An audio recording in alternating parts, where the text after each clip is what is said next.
ప్రియ శ్రోతలు, మీ బైబిళ్ళు తెరవండి. ఈరోజు మన పాఠం ప్రకటన గ్రంథం 7వ అధ్యాయం 1 నుండి 8వ వచనం వరకు. సావధానంగా వినండి.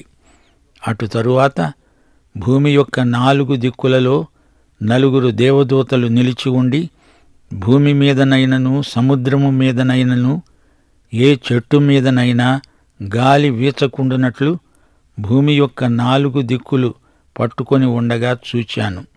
మరియు సజీవుడైన దేవుని ముద్రగల వేరొక దూత సూర్యోదయ దిశ నుండి పైకి రావటం చూచాను. భూమికి సముద్రమునకు హాని కలుగచేయటానికి అధికారము పొందిన ఆ 4 దూతలతో ఈ దూత బిగ్గరగా చెప్పాడు, మేము మా దేవుని దాసుల నొసళ్లయందు ముద్రించే వరకు భూమికైనా సముద్రానికైనా చెట్లకైనా హాని చేయవద్దు. మరియు ముద్రించబడిన వారి లెక్క చెప్పగా విన్నాను. ఇశ్రాయేలీయుల గోత్రములన్నిటిలో ముద్రించబడిన వారు 144,000 మంది. యూదా గోత్రములో ముద్రించబడిన వారు 12,000 మంది. రూబేను గోత్రములో 12,000 మంది. గాదు గోత్రములో 12,000 మంది. ఆషేరు గోత్రములో 12,000 మంది. నఫ్తాలి గోత్రములో 12,000 మంది. మనష్షే గోత్రములో 12,000 మంది. షిమ్యోను గోత్రములో 12,000 మంది. లేవి గోత్రములో 12,000 మంది. ఇశ్శాఖారు గోత్రములో 12,000 మంది. జబూలూను గోత్రములో 12,000 మంది. యోసేపు గోత్రములో 12,000 మంది. బెన్యామీను గోత్రములో 12,000 మంది ముద్రించబడ్డారు. ప్రియ శ్రోతలు, వింటున్నారా?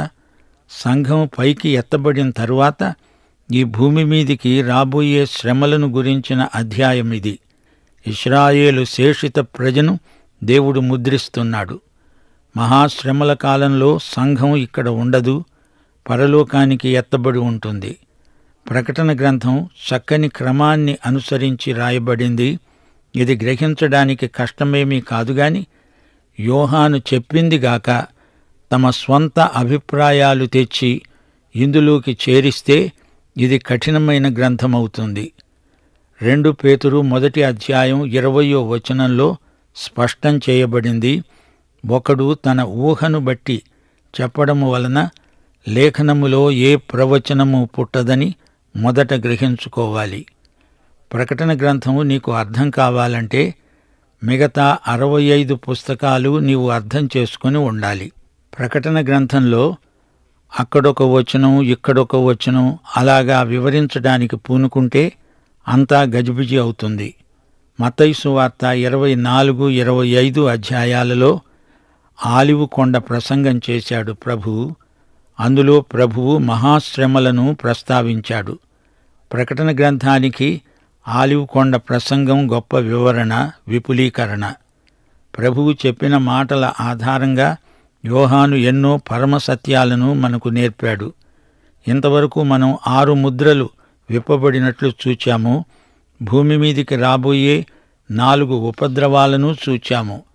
5వ ముద్ర విప్పినప్పుడు హతసాక్షులు బలిపీఠం కింది నుంచి ఆక్రందన చేస్తూ కనిపించారు. 6వ ముద్ర విప్పగానే ఈ లోకం మీదికి రాబోయే తీర్పు ఎంత కఠినమైందో చూపబడింది. 4, 5 అధ్యాయాలలో సంఘం పరలోకానికి ఎత్తబడి ఉంది. 1, 2 అధ్యాయాలలో ఇక్కడ ఉన్న 7 సంఘాల పరామర్శ ఉంది. మహాశ్రమల కాలంలో సంఘం ఇక్కడ ఉండదు. శ్రమల కాలానికి దేవుడు తన సంఘాన్ని తనతో ఉండడానికి ఎత్తుకొని పోతాడు. 6వ అధ్యాయం నుండి సంఘం సంగతే లేదు. 7 ముద్రల గ్రంథం 6వ అధ్యాయంలో 6 ముద్రలు విప్పబడ్డాయి. 4 గుర్రాలపైని రౌతులు మహాశ్రమల కాలాన్ని మనకు చూపుతున్నారు. 7 ముద్రలు మహాశ్రమల 7 సంవత్సరాలను సూచిస్తున్నాయి. 7వ ముద్ర విప్పబడినప్పుడు మహాశ్రమల కాలంలో చివరి 3.5 సంవత్సరాలలో జరగబోయేది కనపడుతుంది. ఈ లోక జనాభాలో 4వ భాగం హతమైపోయింది. ముద్రల తరువాత 7 పాత్రలు, ఉగ్రత పాత్రలు. చివరి ముద్ర, చివరి పాత్ర మనకు కొన్ని ముఖ్య విశేషాలను తెలియచేస్తాయి. ఆ తరువాత అదే క్రమంలో 7 బూరలు. ఇప్పుడు మన ముందు ప్రకటన 7వ అధ్యాయం ఉంది. సంఘం పైకి ఎత్తబడిన తరువాత ఎవరైనా ఇక్కడ రక్షించబడతారా? 2 తెస్సలోని పత్రిక 2వ అధ్యాయం 7వ వచనం. ధర్మవిరోధ సంబంధమైన మర్మము ఇప్పటికే క్రియ చేస్తున్నది. గాని ఇదివరకు అడ్డగిస్తున్నవాడు మధ్య నుండి తీసివేయబడే వరకే అడ్డగిస్తాడు. పరిశుద్ధాత్మ సంఘమును ప్రభువు వద్దకు మధ్యాకాశానికి ఎత్తుక వెళ్ళాడు. అయితే పరిశుద్ధాత్మ వెళ్ళిపోలేదు గాని పరిశుద్ధాత్మ చెడుగును అడ్డగించడు. ఎందుకనగా సంఘము లేదు, ఎత్తబడింది. పెంతెకొస్తు నాడు పరిశుద్ధాత్మ వచ్చాడు. లోకములో నుండి కొందరిని ఏర్పరచుకొని వారిని సంఘముగా ఏర్పరచినవాడు పరిశుద్ధాత్మే. ఈ సంఘమే యేసుక్రీస్తు శరీరం. సంఘం ఈ భూమి నుండి పైకి ఎత్తబడినప్పుడు పరిశుద్ధాత్మ యొక్క ప్రత్యేక పరిచర్య ముగిసినట్లే. పరిశుద్ధాత్మ చెడుగును అడ్డగిస్తాడు. సైతాను వశంలో ఉన్న లోకంలో సైతాను ఎందరినో గుడ్డివారిని చేశాడు. వారికి సువార్త ప్రకాశము కనపడదు. ఈ చెడుగును నిరోధించేవాడు లేకుండా సువార్త ప్రజల హృదయంలోకి ఎలా వెడుతుంది? ఈ రోజున వాక్యం ఆత్మలను చేరకుండా నిరోధించే దుష్టశక్తులున్నాయి. పరిశుద్ధాత్మ ఉండబట్టే ఈ దుష్టశక్తిని ఆయన అడ్డగించటం జరుగుతోంది. చెడుగును పరిశుద్ధాత్మ అడ్డగించడం మహాశ్రమల కాలంలో జరగదు కదా. అలాంటప్పుడు ఆత్మలు ఎలా రక్షించబడతాయి అంటారా? మహాశ్రమల కాలం సైతానుకు ఆట విడుపు. వాడు ఆ కాలంలో విచ్చలవిడిగా పట్టపగ్గాలు లేకుండా బరితెగిపోతాడు. క్రీస్తును తిరస్కరించిన లోకానికి దేవుడు తీర్పు విధించే సమయమది. అయితే ఆ సమయంలో అధిక సంఖ్యలో ప్రజలు రక్షించబడతారు. అది ఎలా జరిగిందో ఈ 7వ అధ్యాయంలో మనం చూడబోతున్నాం. పెంతెకొస్తుకు ముందు పరిశుద్ధాత్మ ఉన్నాడు. అలాగే సంఘం ఎత్తబడిన తర్వాత కూడా పరిశుద్ధాత్మ ఉంటాడు. పాత నిబంధనలో పరిశోధించి చూడండి. అనేక మంది వ్యక్తులలో పరిశుద్ధాత్మ పనిచేశాడు. అయితే పరిశుద్ధాత్మ అప్పుడు చెడుగును దౌర్జన్యాన్ని అరికట్టలేదు. పాత నిబంధనలో పరిశుద్ధాత్మ ఎవరినీ సంఘ శరీరములోకి తేలేదు. క్రీస్తు శరీరంలోకి ఎవరికీ బాప్తిస్మమిచ్చి ఉండలేదు. అయితే ఇప్పుడు పరిశుద్ధాత్మ విశ్వాసులకు యేసుక్రీస్తు శరీరములోకి బాప్తిస్మమిస్తున్నాడు. సంఘం ఎత్తబడిన తరువాత ఆ పరిచర్య పరిశుద్ధాత్మ చెయ్యడు అని గ్రహించాలి. అయితే అనేకులు క్రీస్తును అంగీకరించి రక్షించబడిన వారుంటారు.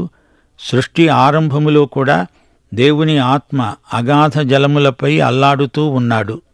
సంఘము ఎత్తబడిన తరువాత కూడా దేవుని ఆత్మ పరిచర్య ఆగదు. కాని సంఘం ఇక్కడ ఉండదు. పరిశుద్ధాత్మ అప్పుడు జరిగించే ప్రత్యేక పరిచర్య ఏదో యోహాను వివరించబోతున్నాడు. 6వ ముద్రకు 7వ ముద్రకు మధ్య సమయమిది. 7వ అధ్యాయంలో 1 నుండి 3వ వచనం వరకు చూడండి. భూమి యొక్క 4 దిక్కులలో 4 దేవదూతలు నిలిచి ఉన్నారు. 4 దిక్కుల వాయువును వారు పట్టుకొని ఉన్నారు. ఉత్తరం, దక్షిణం, తూర్పు, పడమర, ఈ 4 దిక్కులు 4 మూలలు. ఒక్కొక్క దిక్కుకు ఒక దేవదూత నిలిచి ఉన్నాడు. భూమి మీద, సముద్రము మీద, చెట్టు మీద గాలి వీచకుండా చేస్తున్నాడు. ఇదంతా యోహాను చూస్తున్నాడు. ఈ గాలులు తీర్పును సూచిస్తున్నాయి. గాలులు దేవుని వశంలో ఉన్నాయి. కీర్తన 148, 8వ వచనం. అగ్ని వడగండ్లారా, హిమమా, ఆవిరి, ఆయన ఆజ్ఞను నెరవేర్చే తుఫాను, యెహోవాను స్తుతించండి. ప్రజలు మారుమనస్సు పొందుతారని దేవుడు తన తీర్పును ఆలస్యం చేస్తున్నాడు. దేవుని దీర్ఘశాంతము వెనుక ఉన్న ఉద్దేశ్యమిదే. ఈ గాలులను వీచకుండా దేవుడు ఆజ్ఞాపించాడు. దేవుడు సహనశీలి. ఈ కాలపరిమితిలో ఎందరో ప్రభువును నమ్మేవారుంటారు, ఎందరో ప్రభువును వ్యతిరేకించేవారు ఉంటారు.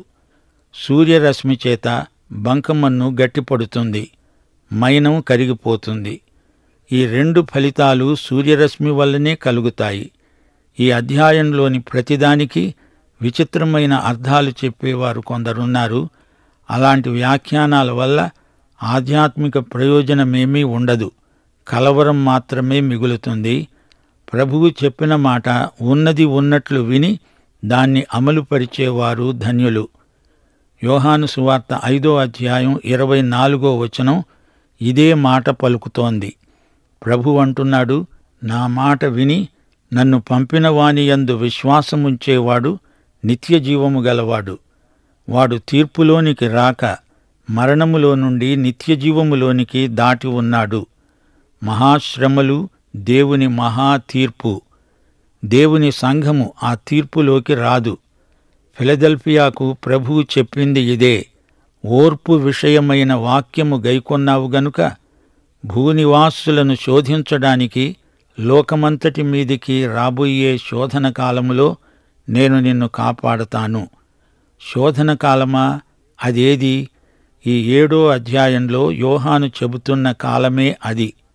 లేఖనాలనే మాట్లాడనివ్వండి. శ్రోతలు గమనించండి. మరో దూత, అడుగో సజీవుడైన దేవుని ముద్రగల దూత సూర్యోదయ దిశ నుండి పైకి వస్తున్నాడు. ఈ దూత అంటున్నాడు, మేము మా దేవుని దాసులను వారి నొసళ్లయందు ముద్రించే వరకు భూమికి గాని సముద్రానికి గాని చెట్లకు గాని హాని చెయ్యవద్దు. ఆ 4 దూతలకు అధికారముంది. వారు భూమికి సముద్రానికి హాని చెయ్యగలరు. ఈ ప్రత్యేక దూత బిగ్గరగా ఈ ప్రకటన చేశాడు.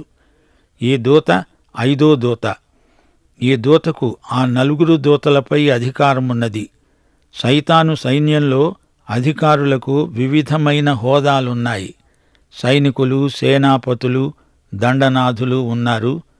అలాగే దేవుని దూతలలో కూడా పలు విధాల అధికారము గలవారున్నారు. భూమిపైకి దేవుని ఉగ్రత, మహా తీర్పు రాబోతోంది. అందుచేత దేవుడు తన దాసులకు గుర్తు వేస్తాడు. వారి నొసళ్లపై ముద్ర వేస్తాడు. దేవుడు తన వాగ్దానం ప్రకారం తన దాసులను కాపాడతాడు. అది కాపుదల ముద్ర. మత్తయి సువార్త 24వ అధ్యాయం 21, 22 వచనాలలో ప్రభువు అన్నాడు, లోకారంభము నుండి ఇప్పటి వరకు అట్టి శ్రమ కలుగలేదు, ఇక ఎన్నడూ కలుగబోదు. ఆ దినములు తక్కువ చేయబడకపోయిన ఎడల ఏ శరీరీ తప్పించుకొనడు. ఏర్పరచబడిన వారి నిమిత్తము ఆ దినములు తక్కువ చేయబడతాయి. దేవుని దాసుల నొసళ్లపైన ముద్ర, అంత్యక్రీస్తు వెయ్యబోయే మృగపు ముద్ర, ఈ 2 వేరువేరు. ఇది దేవుని దాసుల గుర్తింపు, దేవుని ప్రజల గుర్తింపు ప్రత్యేకమైనది. అంత్యక్రీస్తు ముద్ర లోకంలో క్రయ విక్రయాలకు సంబంధించింది. గలతీ పత్రిక 6వ అధ్యాయం 17వ వచనంలో పౌలన్నాడు, నేను యేసు యొక్క ముద్రలు నా శరీరమందు ధరించి ఉన్నాను. ఇక మీదట ఎవ్వడూ నన్ను శ్రమ పెట్టవద్దు. నీతిమంతులు నీతిమంతులుగానే ఉంటారు, నీతిహీనులు నీతిహీనులుగానే ఉండిపోతారు. ఇదే ముద్రలోని రహస్యం. 7వ ముద్ర విప్పేలోపుగా జరిగింది ఇక్కడ చెప్పబడింది. ఈ ప్రకటన చేసిన దూత దేవుని సైన్యంలో ఉన్నతమైన పదవి గలవాడు. దేవుని ముద్రను పొందబోయేవారు 2 వర్గాలు. ఇశ్రాయేలు జాతి నుండి వచ్చినవారు, అన్యజాతుల నుండి వచ్చినవారు. ఈ 2 వర్గాల వారికి ముద్ర వేయబడుతుంది. ఇది దేవుని ముద్ర, భద్రతా ముద్ర. ఇదంతా జరుగుతున్నప్పుడు సంఘం ఎక్కడుందనుకుంటున్నారు? మీకోసం స్థలం సిద్ధం చేశాను అన్న ప్రభువు సంఘాన్ని ఎత్తుకుపోయాడు గదా. సంఘం నూతన యెరూషలేములో సురక్షితంగా ఉంది. అయితే ఈ నూతన యెరూషలేము దిగిరావడం మనం చూస్తాము.